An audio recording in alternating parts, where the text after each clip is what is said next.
I ain't dealing with this anymore. Look at you. Look at you. I ain't dealing with this. Can you get in your car and leave, please? She's evil. You know, it's almost like they cannot stand peace. And they certainly cannot stand you having peace in your life after divorce. The thought that you have moved on and have peace in your life after divorce is completely unacceptable to her. You thought divorce was the finish line. Papers were signed, custody arrangements are in place, you're in different homes, you have freedom, you have peace. But she keeps coming. The aggressive text messages show up late at night. The unexpected emails show up that make your blood boil and send you into a tailspin. She shows up unexpectedly, harassing. In this message, I'm going to share with you why your ex-wife does what she does and how you can retake your peace back so it never happens again. I recently did a message here on Resilient Man called She Won't Stop, Ex-Wife Harassment, where I share the story of how my ex-wife showed up recently harassing me, what I did about it, and how I put it to a stop. There'll be a link at the end of this message for you to check it out. You will thoroughly enjoy the story. In this message, though, we're going to go on a much deeper level into the mind of your toxic ex-wife. We're going to look at some practical tools as well that will help you to take back your peace and beat her on a psychological level. The psychology of the evil ex. Divorce is not just the end of a marriage. It's not just the end of a relationship. It's a power shift. And many times within the marriage, she wielded a lot of power and a lot of control. Usually, that was through manipulation and gaslighting, if your marriage was anything like mine. Well, now that control is lost. She no longer has that control anymore. She probably portrayed herself as the victim. She was the one who was married to this terrible guy. You were the monster. You were the reason why her life was so hard. Well, now she cannot portray herself as the victim anymore. You're divorced. That's why you receive the random text messages, the random emails, the guilt trips. You're pulled into court over trivial little things. Why does she do these things? To regain a sense of power again, to regain that sense of control. Don't underestimate the psychological effect of this loss of control. Image and ego. Comment your thoughts if this sounds like your situation in your marriage. Your ex-wife, she always portrayed herself as the good one. She was the righteous one in the relationship. And you were portrayed as the villain. She was the long-suffering wife who had to struggle through life with a husband like you. The thing is, though, now that you're divorced, you have moved on. You have peace. You're thriving in your life, and she's not. She can no longer use that narrative anymore. She can no longer portray herself as the good one, as the victim. This comes from a narcissistic personality. I know the term narcissism is thrown around a lot in our culture and society, but it is a major issue with a lot of women today. The need for validation, the need for power and control, the need for attention, the need to be seen as the center of the universe, to be seen as the victim many times. Here's the thing, though. Peace to a narcissist is a slow death. If you refuse to react, if you refuse to respond, if you refuse to participate in her chaos, it's a slow death for a narcissist. That's why she's reacting the way she does. That's why it has such a psychological effect. It's why silence is your strength. Silence is your power. Psychologically, she needs to keep you on the hook. How does she do that? Emotionally. And usually that is done through the kids. Using the kids as messengers, sending messages through them to tell you, putting them in the middle of the drama, telling the kids lies and falsehoods to portray you as the villain, which will trigger you emotionally. Financially, if she can drain you financially, it keeps you on the hook emotionally as well. And probably the most favorite is portraying herself publicly as the victim. She was the wronged one in the marriage. She's hoping to trigger you that you will publicly defend yourself and be drawn right back in emotionally. The goal is to keep you on the hook. If you react, if you respond, you give her exactly what she's craving. Psychologically, she wants to keep you on the hook.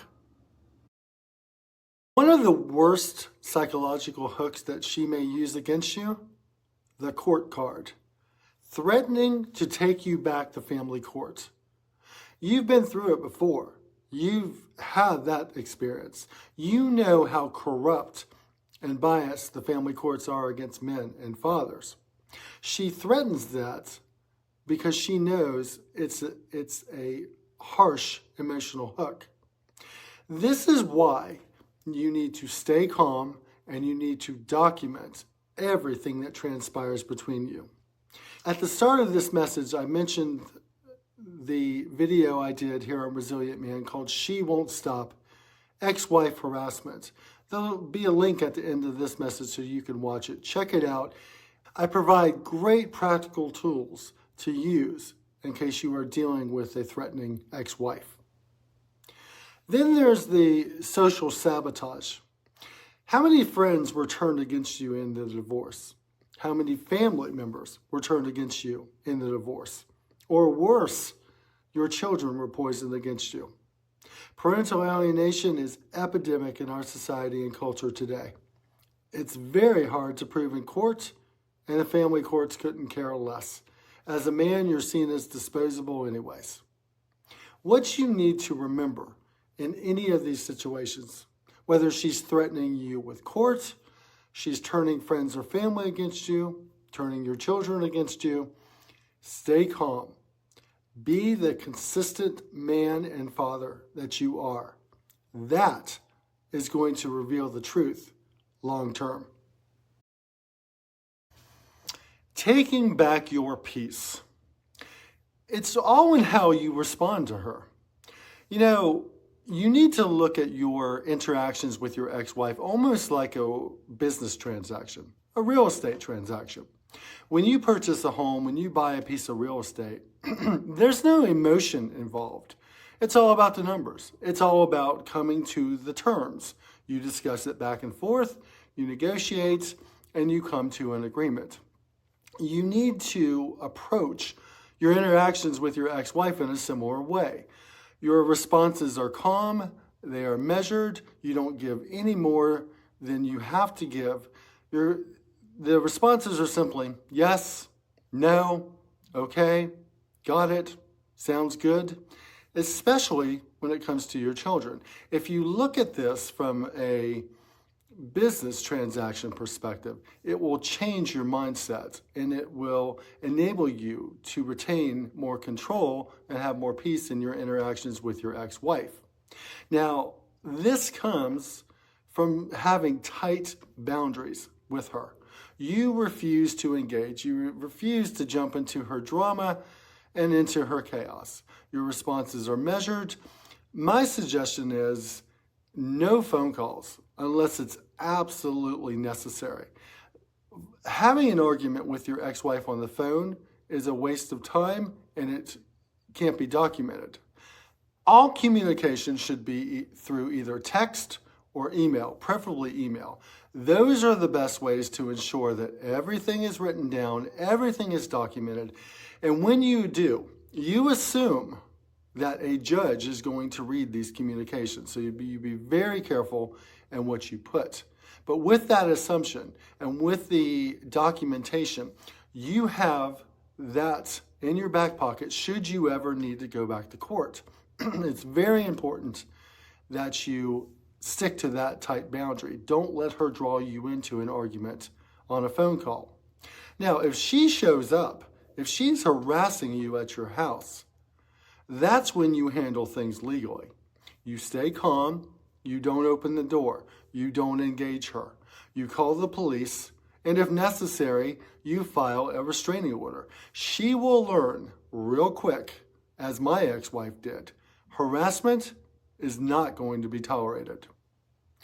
Your children. If you are arguing with your ex-wife in front of your kids, stop it. You need to stop. Number one, the kids don't need to see that, and that affects them greatly. Number two, it's playing into her playbook. It's what she wants. She wants that chaos and drama to possibly use it as ammunition against you. Don't give that to her. Always assume this is going to be revealed in court, and so you need to watch what is said. If you implement these tight boundaries, treat your interactions with your ex-wife as a business transaction, a real estate transaction. You interact with her only as necessary and nothing more. You give her nothing else. Building your fortress now. Envision this. Envision a strong fortress. And around that fortress is a wall, a high wall. Outside of that wall is a moat. It is almost impossible to penetrate this fortress. This fortress is representative of your new life now post-divorce. It's how you secure your peace in your interactions with your ex-wife. There are three essential areas, though, that you have to work on every single day. I talk about them a lot here on Resilient Man channel. First and foremost is physically. You need to be doing something physically active every single day. Go for a walk, go for a run, whatever it is you enjoy. Doing something physically active not only helps you from a health perspective to make you feel good and be stronger, it's also going to help you mentally and emotionally. It's going to boost your mood, and it's going to ward off depression if you've struggled with that. Financially, financial control. You have got to get your finances under control. If you are in debt, sit down, write down a plan of how you're going to pay down your debt. Start today, stay disciplined, and before you know it, you'll be in a great place. Always remember, if you are in control of your finances, it's less leverage she can use against you financially. Brotherhood.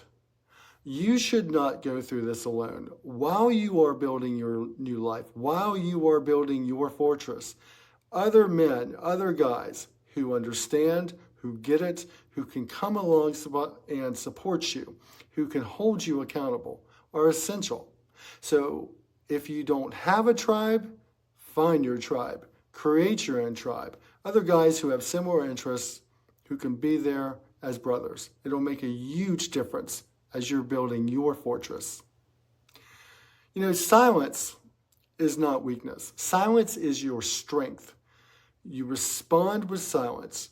If you have to respond at all, it's calm and it's measured. Put this into practice. This is your boundary.